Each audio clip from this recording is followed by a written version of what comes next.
Greetings, fellow armchair Imagineers. Tiki here. And Blue Dragon 5.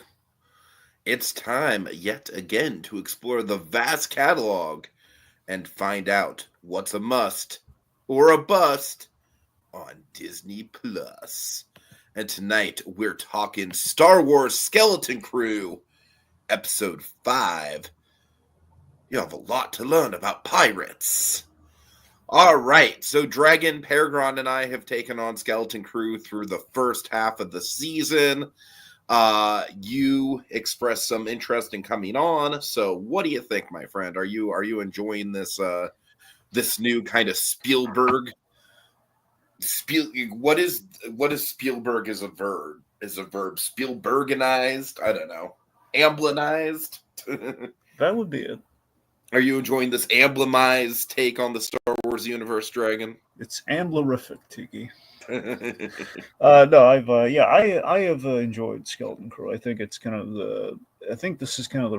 Let me put it this way. I don't think I'm the first to make this comparison, but in comparison with The Acolyte, which again, in all fairness, is a show I had not seen because I just couldn't get past the marketing on it. And I couldn't get past, like, literally everybody saying that it's a piece of shit who has watched it. Well, it sounds like... I trust the general public. I don't want to be one of those guys who's just gonna go with what everyone else is saying blindly. But Dragon, you know me, I will gladly be one of those guys. Yeah. Why make up your own mind? But point being, just at first glance at The Acolyte, very much feels like we went off the reservation. Kind of we broke from formula, but maybe in kind of in a negative way, in a way of like, why bother? This does not feel like why bother. This feels like, you know what? This is exploring kind of the uncharted area of kind of the Mando era setting of Star Wars, kind of our Filoni Favreau era that we've been kind of toying around with lately, and I think it's been refreshing. I've been liking Skeleton Crew. I think this is kind of like in the sense of like, we're can we have Star Wars without like the immediate touchstones we think of? And the closest thing we've gotten is essentially has been like the murmurs of Jedidom, and really it's just more like Force sensitiveness than as being a Jedi. So even that we've kind of found a way around. So we really get into the pirate thing. I will say that Skeleton Crew, if this show does not have Hondo in it, I give up. I just say that Hondo's never going to show up in an entire... Okay, look, we had a pirate, an episode called The Pirate. Right. In Mando. And you mean to tell me that, if we the show, it's entirely pirates, it's wall to wall, ship to ship, starway to starway, splish to splash pirate. You mean to tell me we're not going to have Hondo in this one? So far, it doesn't seem so, but honestly, that's the only stunt casting we actually need in this. We need the Star Wars pirate. He just seems like the one Star Wars character that could show up in one of these Disney Plus shows and just, for whatever reason, has not so far. And it's not even the whole, like, we can't put, Jim Cummings in the suit because look at Cad Bane. We dubbed him and it worked fine. It's like, we can absolutely do that. Yeah, I don't know. Anyway, so that's my honestly, that's my one like true gripe with Skeleton Crew. But it's been fun. I've been enjoying it. All right, so let's get into this episode. You have a lot to learn about pirates. Really quick, Dragon, I'm curious because everyone was all excited about this past episode, last week's episode, because it was directed by the Daniels. Would you agree with Peregrine and I that it was, all things considered, it was fine, but it wasn't exactly like the the forward thinking episode that we would hope for a filmmaking crew like that? Let me make sure of something. Last episode was the episode where we had like they kind of landed on the stray planet that they thought was Ad-Aden. I ain't never heard no Ad-Aden. Yes. And basically, it was like the weird kind of like tribe of like the warrior like kid tribe. Yeah, it was kind of Mad Max Beyond Thunderdome. Admittedly, we got to keep getting would it kill Star Wars to get away from like the young warrior like children thing again? It's like every time we do it, it just doesn't seem to really pan out. It wasn't bad here, but it just feels like we're going back to Solo, a Star Wars story. We don't want to do that. Right, right. It just never ends well. Regardless, I will admit that was kind of like the honestly. I think we've had really good momentum for the episodes, but that was like the one time so far there was kind of a stall of like, and okay, kids fighting battles, and I don't really. I'm not. I love it when kind of Look Judd at comes parkour in. girl. She does parkour, parkour, parkour. Okay. No, but seriously, though, it's just that, like when we get Judge he kind of shows up and he kind of saves the day at the end there. That's great, but Uh-huh. and then of course our big plot twist with we use the we use the whole thing where SM-33 we use the whole like droid memory workaround which we set up firmly in episode 1. We pay that off here like that was great, and of course Neil having his like it was a big opportunity for Neil to shine. All that's great.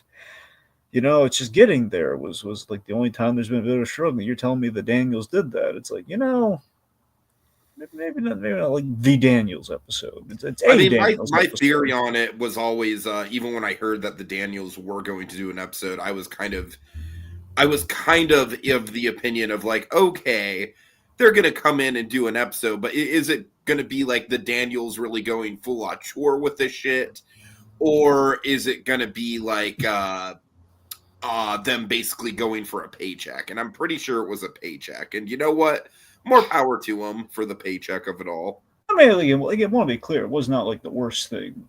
It wasn't terrible or anything. It was just saying compared to the rest of them, it was a bit of a momentum drop. And that might, to Sure, be sure. fair, that might not all be on them because you got to remember now, mind you, the Disney Plus stuff is specifically kind of our more short form storytelling, which honestly is what we should be doing more just with TV nowadays. Anyway, we should do shorter seasons because when we do the long running stuff, it really hurts the overall. It just feels like it gets very procedural, gets very like been there, done that, and so rarely do we do like a continuing like storyline. The thing with like network TV, like The Flash, for example, Flash, a director can't really bring a lot of flourish. It's the writing and just kind of the overall like arc of the season that is coming through, and because of that, the directors can't really put their own style on. Again, our more kind of mini series kind of format here, that's allowed to shine through more. So I can't fully blame that on. It might be subject to the main story they're telling. We just brought the Daniels on to pad out kind of our directors. It's possible, Mhm. but I don't know. I know one thing. I love the director to this one. You and I both love him from stuff. Do we? Yeah. Okay, well, tell me more about him because I was kind of I don't really. What has he done?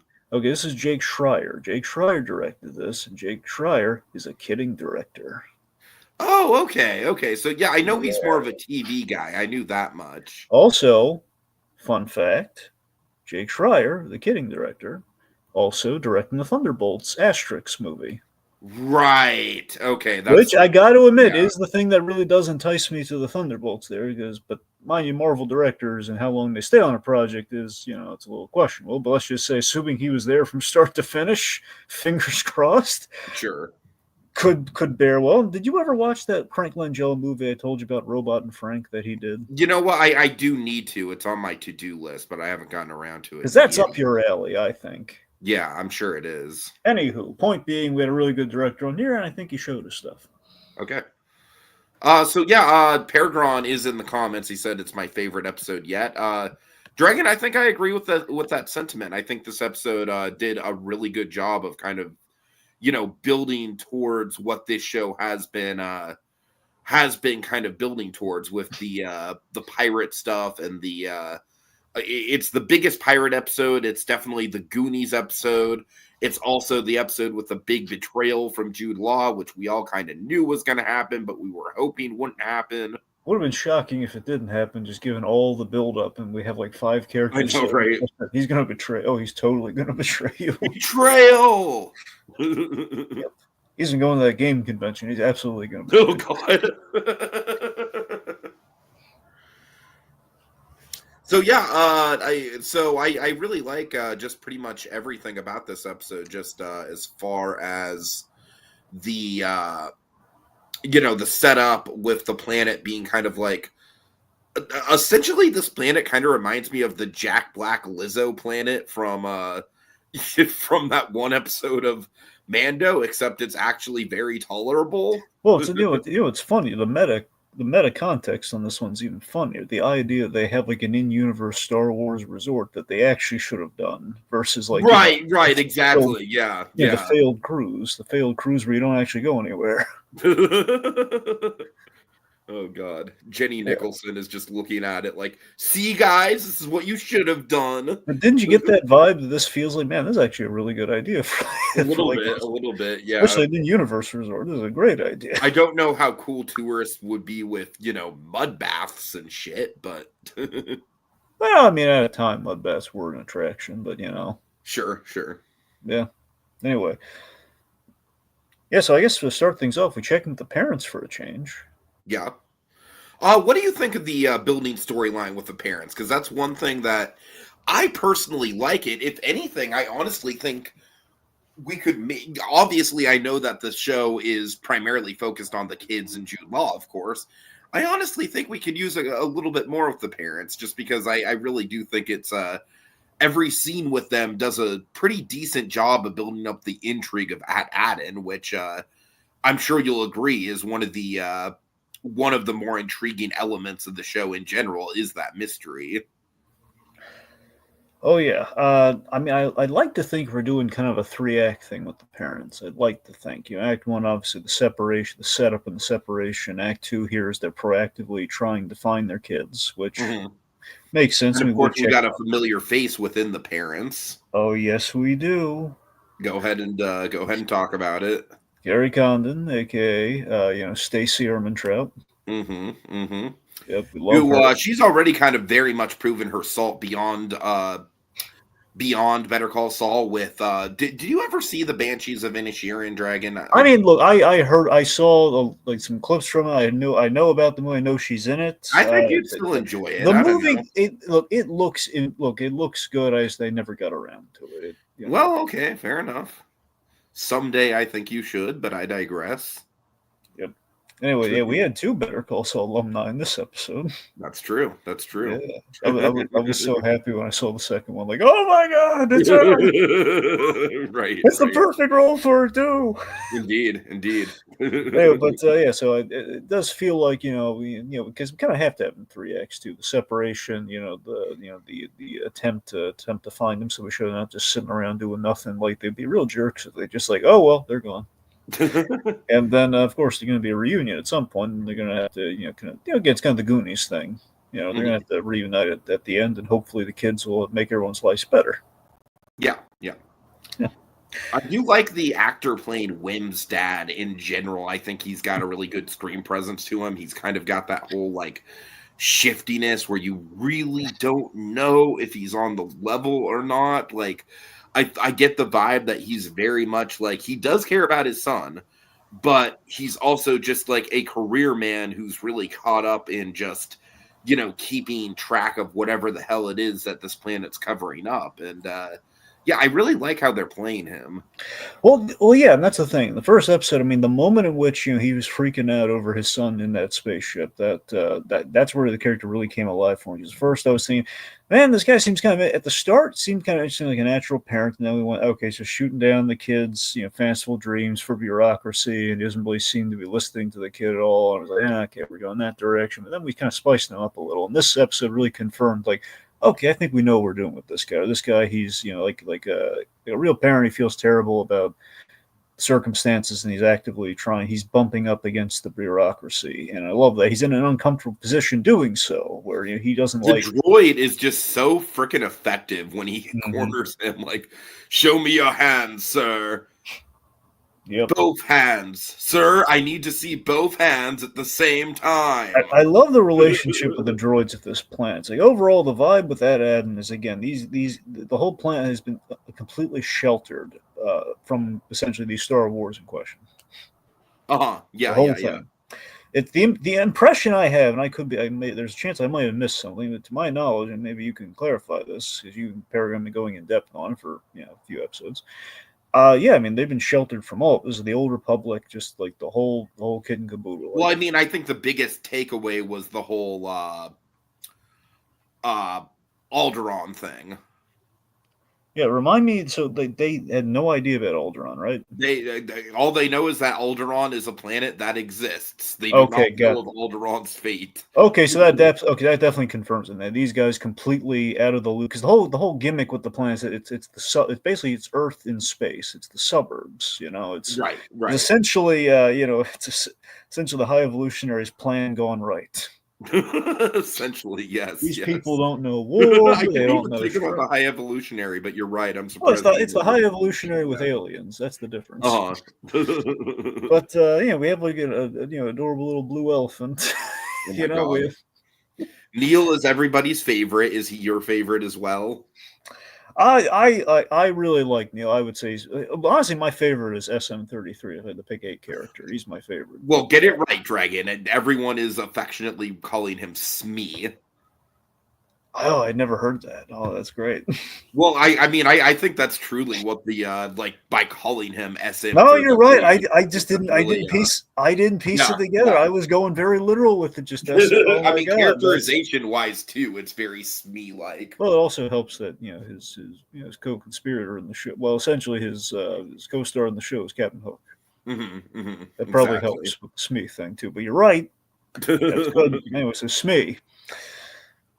I don't think I'm going to be able to call him Smee. I think I'm going to stick with S because all the kids call him SM33. But you're right, Smee. It's all good. He's honestly my favorite of the show. I love him. I mean, that's very understandable. Yeah. But Out of Neil, the kids, I would say I really like all of them. I think the show's done a really good job of making all of them kind of fleshed out. I think KB is the one where she got a little bit more to do in episode 3, being the really suspicious one against Jod in that episode. But other than that, she's been kind of in the background. My favorite of the kids is probably going to be Fern, just because I think Fern really, and I've told this to Paragon before. I think Fern really represents to me like she's the one kid who I really think that she feels like she was pulled out of the Amblin era. You know what I mean? oh, absolutely. Just her mannerisms, her screen presence, her her delivery. I really and I think her arc is also very very moving. The fact that she's trying to work on trusting people, she's trying to be a little bit more of a people person, but she's got this son of a bitch Jedi who, is not exactly making that easy at all. Well, Jedi in quotes, but yes. Right, right, He yeah. could just be force sensitive. It doesn't mean he's a Jedi. He could be a former Sith for all we know. Exactly, it is possible. Yeah. It's like technically you won't be all technical. Grogu isn't a Jedi. He's just very force sensitive. Right, right. Technically. Anyway, let's see. Anyway, yeah. So let's see. So we had nice. We've had nice growth on the. Honestly, we've had nice growth in everyone up to this point as far as progression goes. The journey is definitely taking places. Again, I love Smee. I love how he's I love how he's so protective of the kids, all because she said, I killed the captain." Yeah, and, of course, Right, Nick, right. Nick Frost just an utter delight. I mean, I think Nick Frost is doing such a good job. Like, he's so far above the that usual kind of like dopey idiot that we know him from the Edgar Wright movies. Mhm. He was kind of typecast in those movies a little bit. Yeah, just him playing a pirate just feels kind of right. A Hmm, pirate droid hmm. too. Like we never see like a pirate droid. Yeah, totally, totally. Yeah. All Yeah, right. so plus the idea of the whole unreliable narrator thing, where he's seemingly ultimately, and we're right here. Is the theory is like he's the key to it all, and ultimately he really is. He is the key to it all. Him and his Jar spotty Jar is the memory. key to all of this. Plus, he's kind of the symbol now. He's kind of a skeleton-looking droid of the skeleton Sure, crew. sure. You know, but yeah, so he basically has he kind of figured, despite this whole like I don't remember I never heard no at. It's like I think one of the lines from the show, by the way, because he just says it all the time. Mhm. I'm still convinced. My theory is that it's not going to be like a earth-shattering reveal. I know, but it's just me connecting dots since episode one. It's just like, okay, so Judd clearly was the guy in the mask from the opening. Sorry. Yeah, I think that's pretty obvious at this point. Yeah.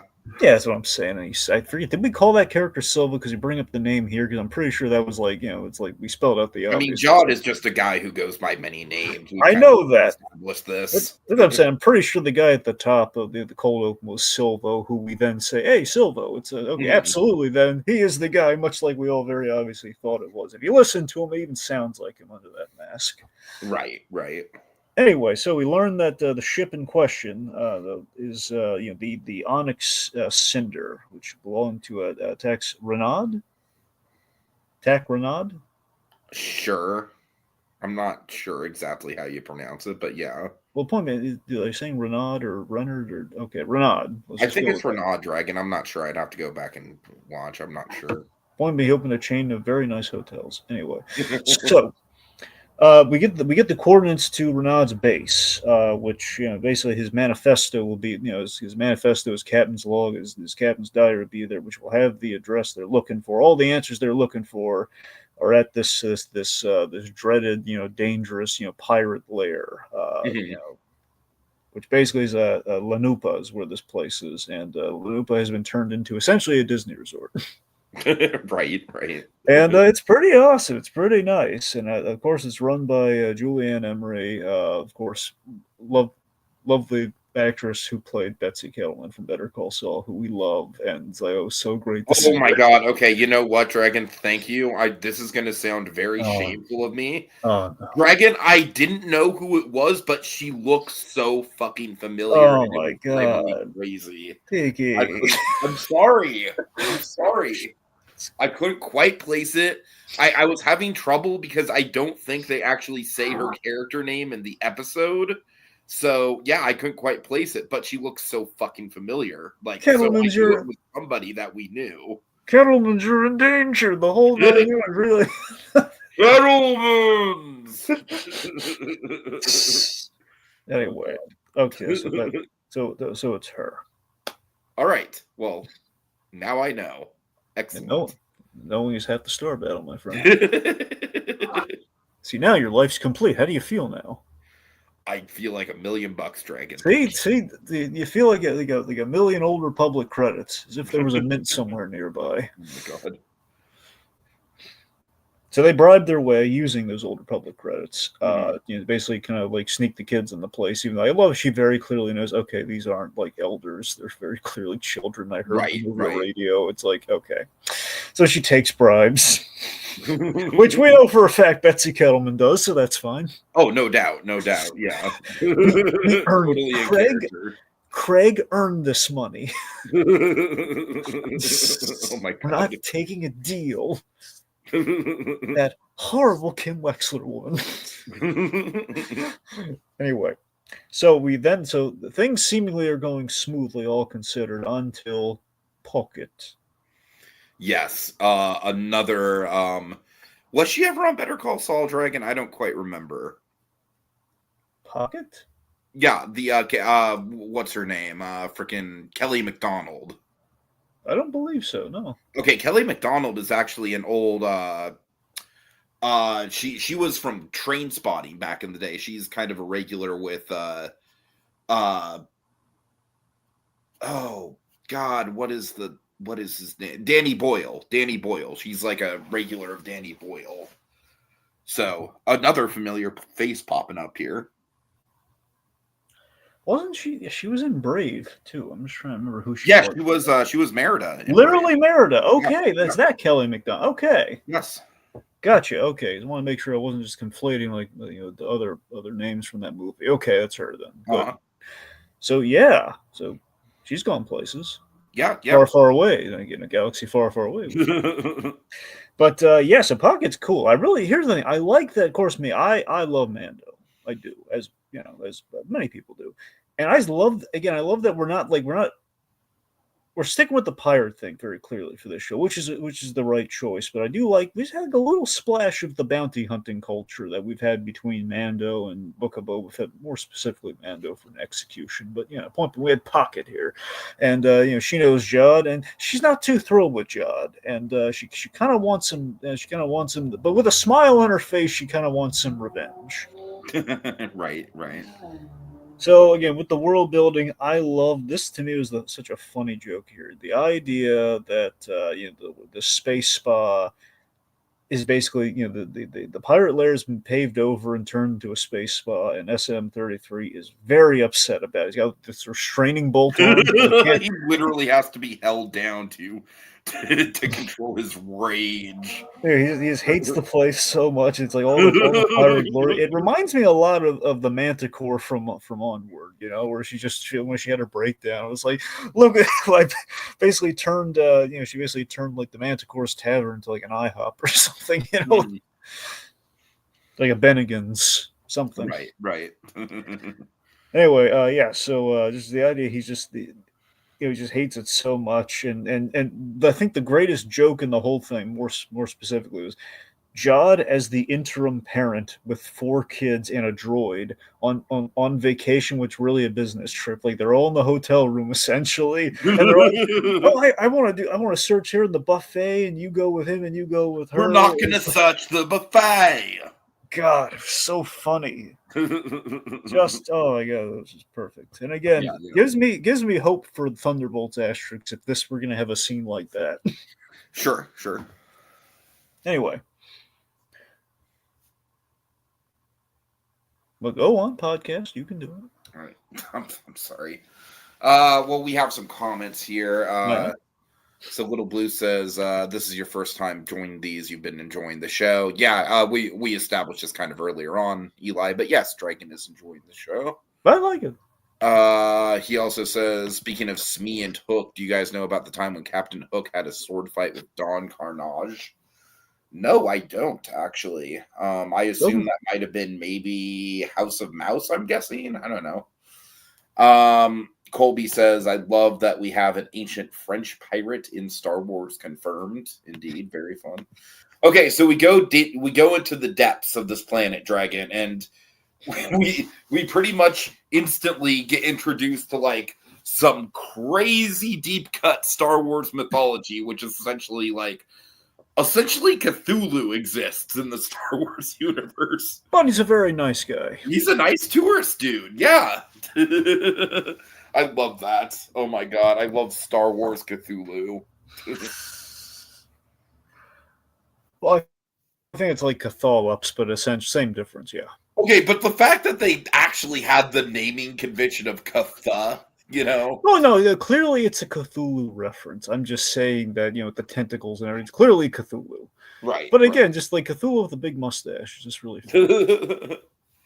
I love the urgency of Smee, trying to go, warn the others that they need help, and then when they get down there, it's just like story time. Yep.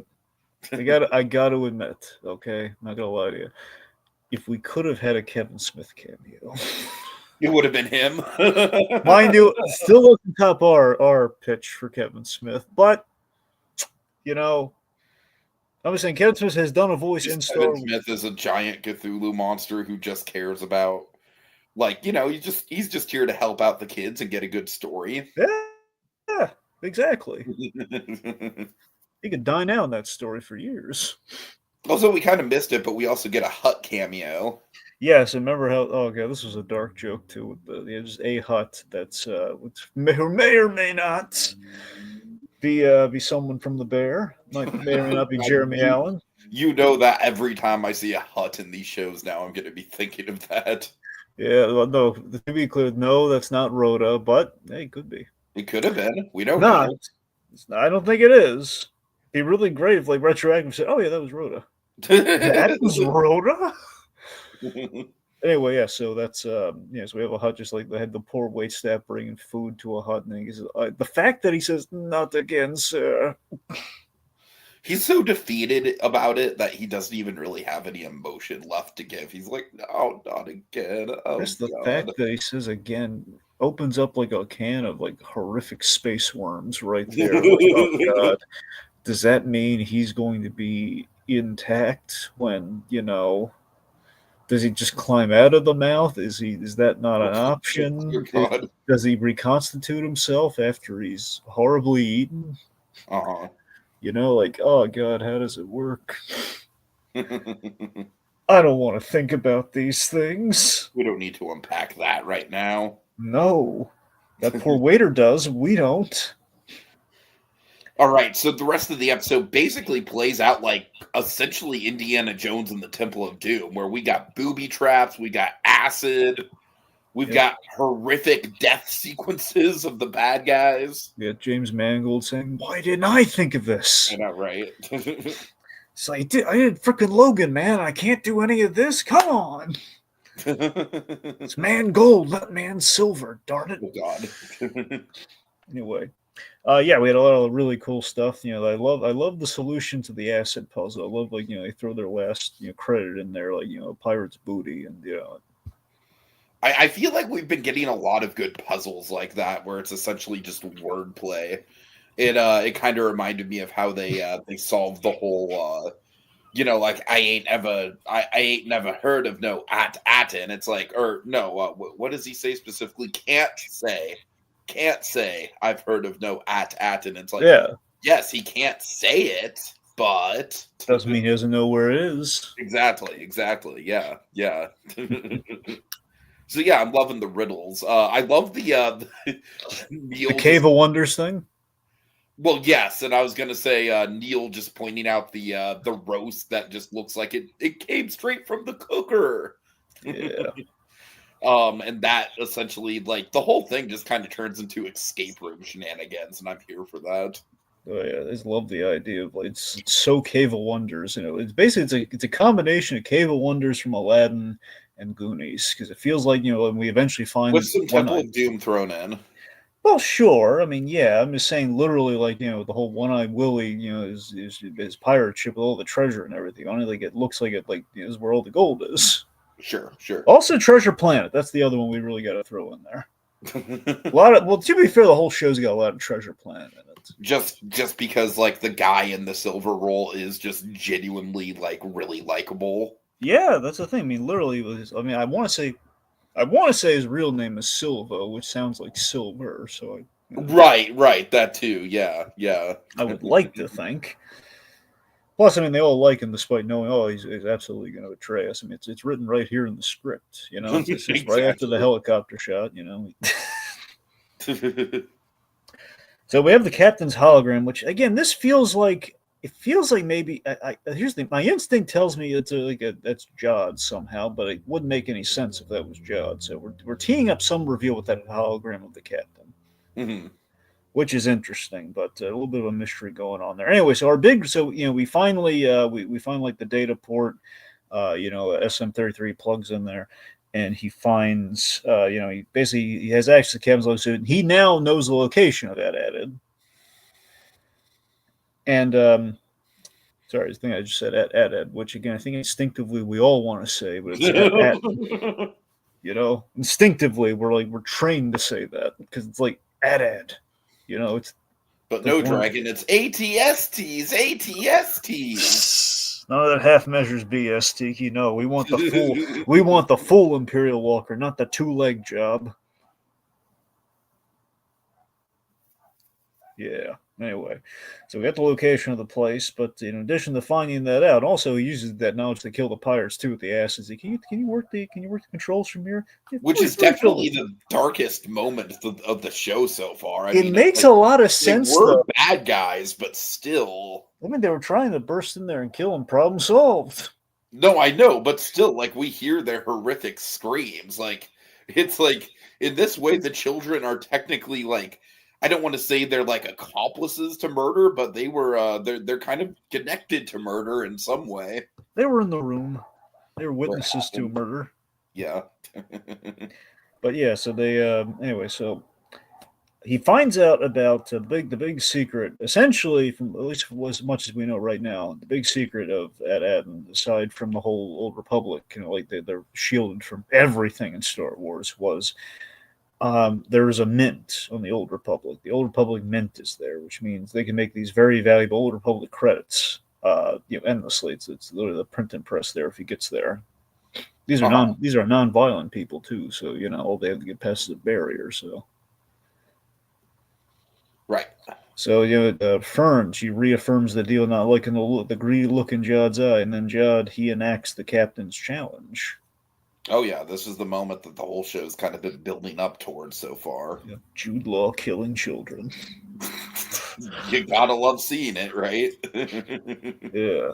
But seriously though, I do like in this moment the fact that like even now he is very much like obviously he's being a bad guy in this moment, but like if he was a really evil son of a bitch, he'd just kill her, just straight up. I like the fact that he gives her so much of a chance to just be like, just say you yield, just say you like. He really does not want to actually hurt her in this I, moment. I I think it's a twofold thing where he genuinely doesn't. I'd like to think first and foremost, but in all likelihood, might be second here. He does have an attachment to these kids and he doesn't want to kill them. Uh huh. But the other thing is that he needs them as a bargaining chip. That's the thing. Exactly. He Right. needs Right. they're the key to getting through the barrier, which he needs. Otherwise, it's more work for him. But again, I think it's a little bit of both.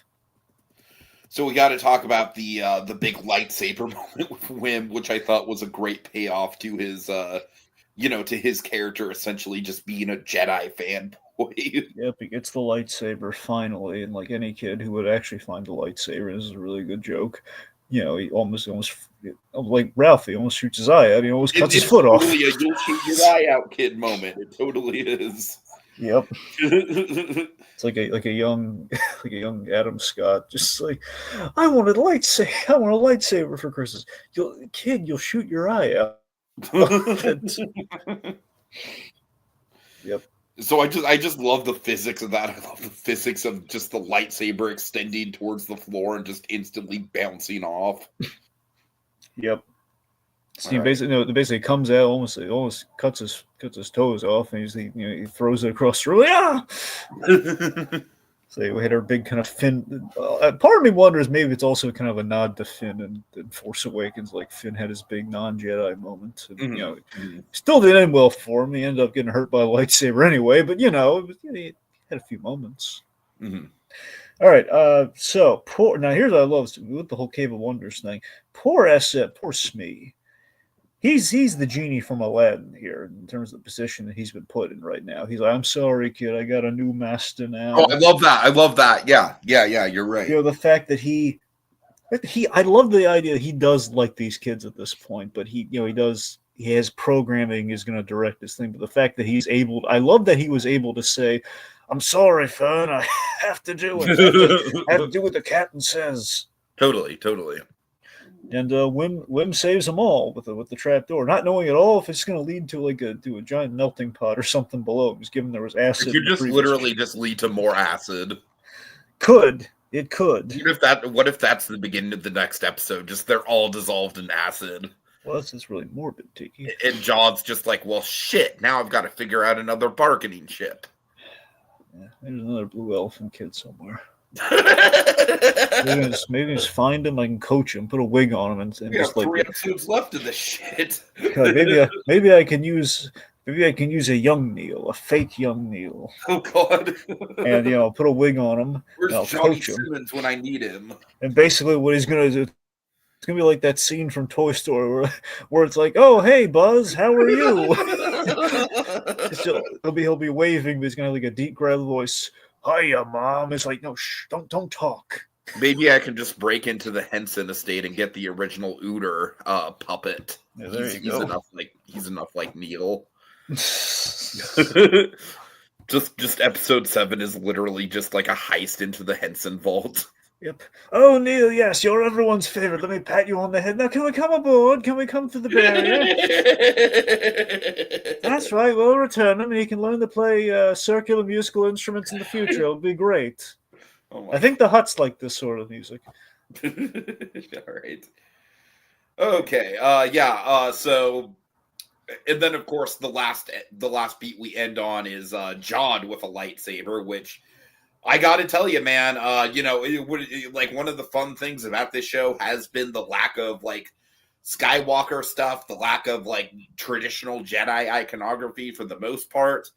But the idea of Jod as this kind of like nefarious pirate with a lightsaber hunting down our heroes, it's getting me a little excited. Oh, yeah. All right. And that's about it for this episode. Yeah. So the next 3 episodes are all big names. We have Bryce Dallas Howard directing Oh, yeah. the next one, and then I believe. Hold on, I'm pretty sure that Lee Isaac Chung was set to direct another one. Yeah, episode 7. Okay, and then it's gonna be John Watts back for episode 8, right?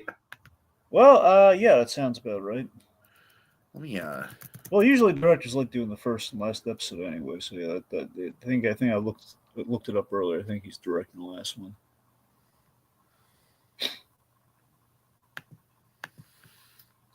I could have. I could have sworn that David Lowry was coming back to direct one more, but I could be wrong. I don't think there's time for him, Tiki. I don't think. I just want to make sure. Yeah, you're right. Okay, so yeah, Bryce Dallas Howard, episode 6, Lee Isaac Chung, episode 7, John Watts, episode 8. All right. I am looking forward to Bryce Dallas Howard directing because I really like. I love how she directs and kind of our new Star Wars stuff. I mean, she's specifically carved a niche for herself directing Star Wars stuff, which is really interesting. Frankly, did a better job than her dad. Yeah. Now, mind you, that's not entirely on her father because her father wasn't there from the beginning. I'm just saying, like, her father essentially ghost directed. Oh God, I forget that Ron Howard even directed Solo. Well, that's the thing. It's not, they kind of brawled. They were desperate when they called Ron Howard. Right. That's not a reflection on Ron Howard's directing, mind you. I'm just saying they were in fact desperate and they needed somebody. So we need someone who's going to make everyone feel all warm and fuzzy and taken care of. Let's get Ron Howard. Everyone trusts Richie Cunningham. It's going to be fine. Oh, Opie for life. Opie to the forget the new hope, the new Ope. There you go. Oh God! All right. Any final thoughts, Train? This is a really good episode. Yeah. No, I definitely think it's the best one yet. It really encapsulates the pirate vibe that we're going for. It's kind of part Goonies, part Indiana Jones, but all really good. And I'm and I think the fact that we have got into the betrayal and there's still 3 episodes to go, I think that's a good sign that the show is knowing what it's doing when it comes to pacing and momentum. It's not like, I feel like a lesser show, like, like specifically I'm thinking, I'm sorry, Dragon, I'm thinking Hawkeye, where it'd be like, I feel like this is kind of like, if this show was being done by the Hawkeye, with the Hawkeye mentality, we would literally wait until the cliffhanger in episode 7 to reveal that Jod is, the bad guy. But no, we got 3 full episodes now of Jod kind of like not on their side, which I'm excited to kind of break down. I definitely think it's a promising development that this has happened, like basically at the start of the second half of the season. All right. Well, big thanks to Colby and Eli for coming on in the comments. Yeah. All right. And that'll do it. That'll do it for us tonight as we holster our remotes till the next installment calls for the draw. Mano y mano. Just Plus and Us. You guys got any of that space weed, by the way? We